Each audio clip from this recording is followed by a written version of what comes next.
ସାଙ୍ଗମାନେ ଯଦି ଥରେ ଘରେ ମୂଷା ପଶିଲା ନା ସବୁ ସର୍ବନାଶ ହେଇଗଲା। ହଁ କି ନା ସାଙ୍ଗମାନେ କହିଲେ? ଦେଖନ୍ତୁ, ମୂଷା ଥରେ ଯଦି ପଶିବ ନା ସବୁ ଜିନିଷ ନଷ୍ଟ କରିଦିଏ। ଏମିତିକି ଫ୍ରିଜରେ ତାର, ୱାସିଂ ମେସିନ୍ ତାର, ଖାଦ୍ୟ ସବୁ ନଷ୍ଟ କରିଦିଏ। ବହି କାଗଜପତ୍ର ଯାହା ସବୁ ଥିବ ଗଳିକନ୍ଦିରେ, ଏମିତିକି ଧାନ ବି ମଧ୍ୟ ନଷ୍ଟ କରିଦିଏ। ଯାହା ପାରିବ ସବୁ ନଷ୍ଟ କରିଦେବ। ଆପଣମାନେ କ'ଣ କରନ୍ତି ସେଇ ଟାଇମ୍ରେ?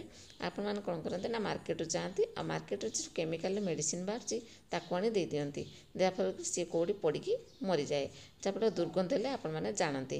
କିନ୍ତୁ ଆପଣମାନଙ୍କୁ ମୁଁ ଜଣେଇବି ଆଜି ଘରୋଇ ରେମେଡ଼ି ବିଷୟରେ, ଘରୋଇ ଉପକରଣ ବିଷୟରେ, ଆପଣଙ୍କ ଘରୁ କେମିତି ମୂଷାକୁ ବାହାର କରିପାରିବେ ଆପଣମାନେ ସେ ରେମେଡ଼ିଟା ଦେଖନ୍ତୁ। ଦେଖନ୍ତୁ, ମୁଁ କିଛି ଅଟା ନେଇଗଲି। ଅଟାକୁ ନେଇଗଲି 3 ଚାମଚ ଅଟା ନେଇଗଲି। ଅଟା ନେଇ ସାରିଲା ପରେ ଆପଣମାନେ ଅଟା ନିଅନ୍ତୁ, ଚୁନା ନିଅନ୍ତୁ, କି ଆପଣମାନେ ଯେଉଁ ମଇଦା ନିଅନ୍ତୁ, ଯାହା ବି ଆପଣମାନେ ନେଇପାରିବେ। ତାପରେ ଡିଟର୍ଜେଣ୍ଟ ପାଉଡ଼ର ପକାଇଦେଲି 1 ଚାମଚ। ତାପରେ ଗୋଟେ ଲେମ୍ବୁ ନେଲି। ଦେଖନ୍ତୁ, ଏ ଲେମ୍ବୁଟାକୁ ଆପଣମାନେ 2 ଫାଳ କରିଦେବି। ମୁଁ 2 ଫାଳ କଲାରୁ 1 ଫାଳ ୟୁଜ୍ କରିବି। ଆପଣମାନେ ଚାହିଁବେ ଯଦି ଆପଣମାନଙ୍କ ପାଖରେ ଭିନେଗାର ଅଛି ଆଉ ଭଲ କଥା, ଭିନେଗାର ଟିକେ ପକାଇଦେବେ। ମୋ ପାଖରେ ଭିନେଗାର ନଥିଲା, ମୁଁ ସେଥିପାଇଁ ଲେମ୍ବୁ ୟୁଜ୍ କଲି। ଲେମ୍ବୁର ବାସ୍ନାରେ ବି ସିଏ ଚାଲିଯିବେ। କିନ୍ତୁ ତାପରେ ଦେଖନ୍ତୁ 4ଟି ଲଙ୍କା ନେଇଛି। ଏଇ ଲଙ୍କାଟାକୁ ନେଇଛି କୁଟୁଣି ସାହାଯ୍ୟରେ କୁଟିଦେବି। ତାକୁ ଡେମ୍ପ କାଢ଼ି ଦେଇକି କୁଟିଦେବେ। କୁଟି ସାରିଲା ପରେ ତାକୁ କ'ଣ କରିବେ ନା ତାକୁ ଏଥିରେ ମିକ୍ସ କରିଦେବେ। ଦେଖନ୍ତୁ, ମୁଁ ଏମିତି ମିକ୍ସ କରିଦେଉଛି।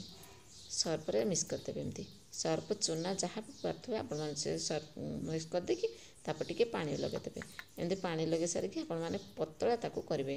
ଦେଖନ୍ତୁ, ମୁଁ କେତେ ପତଳା କରୁଛି, ଅଳ୍ପ ଟିକେ ଟିକେ ପାଣି ପକାଇ ପକାଇ ତାକୁ ପତଳା କରିଦେଉଛି। ଏମିତି ପତଳା କରିସାରିଲା ପରେ ମୁଁ ତାକୁ କେମିତି ୟୁଜ୍ କରୁଛି ଆପଣମାନେ ଧ୍ୟାନର ସହିତ ଦେଖନ୍ତୁ। ଦେଖନ୍ତୁ, ମାର୍କେଟ ଯିବାକୁ ପଡ଼ିବନି। ଆଉ ସେ ଯେଉଁ ମୂଷା ମରିଯାଉଛନ୍ତି ଆଉ ମରିବେନି, ସେମାନେ ବାସ୍ନାରେ ପଳାଇଯିବେ। ଘରେ ରହିବେନି, ବିଲକୁଲ ମାରିବା ବି ଦରକାର ନାହିଁ। ଘରେ ରହିବେନି, ପଳାଇଯିବେ। ଦେଖନ୍ତୁ, ମୁଁ ପେପର ଉପରେ ମୁଁ ପୁରା ଆପଣ ଦେଖିପାରୁଥିବେ କେମିତି ଲଗାଇଦେଲି। ଲଗାଇ ସାରିଲା ପରେ ମୁଁ କେଉଁଠି ଲଗାଇବି? ପ୍ରଥମେ ମୁଁ ଯିବି ଗ୍ୟାସ୍ ପାଖକୁ। ମୋର ଗ୍ୟାସ୍ ତଳେ ରଖିଥିବେ, କାହିଁକିନା ଖାଦ୍ୟ ନଷ୍ଟ କରିଦେଉଛନ୍ତି ମୂଷା ଯାକ। ସେ ଗ୍ୟାସ୍ ତଳେ ହିଁ ରଖିଦିଅନ୍ତୁ। ଗ୍ୟାସ୍ ତଳେ ରଖିଦେଲି। ଆଉ ସେ ମୂଷା ଦରକାର ପଡ଼ିଲେ ବି ସେ ଯେଉଁ ତାର ଥିବ ତାକୁ କାଟିଦେବେ। ତେଣୁ ଏଇଟା ରଖିଦେଲେ ଶୁଙ୍ଘିଦେଲେ ପଳାଇଯିବେ ଆରାମରେ। ଦେଖନ୍ତୁ, ତାପରେ ମୁଁ ଏ ଯେଉଁ କୁଟୁରା କୁଟୁରା କରିଦେଇଛି ପେପର, ଆଉ ଯାହା ବାକି ରହିଲା ସବୁଆଡ଼େ ମୁଁ ଟିକେ ଟିକେ ରଖିଦେବି। ଯେଉଁଠି ଗଳିକନ୍ଦିରେ ଅଛି ଦେଖନ୍ତୁ, ଦେଖିବା ଏଠି ମୋର ମେସିନ୍ ଅଛି, ମେସିନ୍ ତଳେ ରଖିଦେଲି। ଦେଖନ୍ତୁ, 2 ପୁଟୁଳା ମୁଁ ମେସିନ୍ ତଳେ ରଖିଦେଉଛି। ଯାହାଫଳରେ କି ମେସିନ୍ରେ ଯଦି ତାର କାଟିଦେବେ ସର୍ବନାଶ ହେଇଯିବନି, ଆଉ ମେସିନ୍ ଚାଲିବନି। ତେଣୁ ମେସିନ୍ ତଳେ ରଖନ୍ତୁ। ତାପରେ ମୋର ଏଠି ଫ୍ରିଜ୍ ଅଛି, ମୁଁ ଫ୍ରିଜ୍ ତଳେ ବି ରଖିଦେଉଛି। ତାହେଲେ ଫ୍ରିଜ୍ ତଳେ ଯଦି ଖାଦ୍ୟ ବଗେରା ସବୁ ଅଛି ନା ତାକୁ ବି ନଷ୍ଟ କରିଦେବେ। ଆଉ ଯାହା ବଳିଲା ମୁଁ ତାକୁ କ'ଣ କରିବି ନା ନେଇକରି ଯେଉଁଠି ଯେଉଁଠି ମୋର ଗଳିକନ୍ଦି ଅଛି ସେଠି ଲଗାଇଦେବି। ଆପଣମାନେ ଲଗାଇ ଦିଅନ୍ତୁ।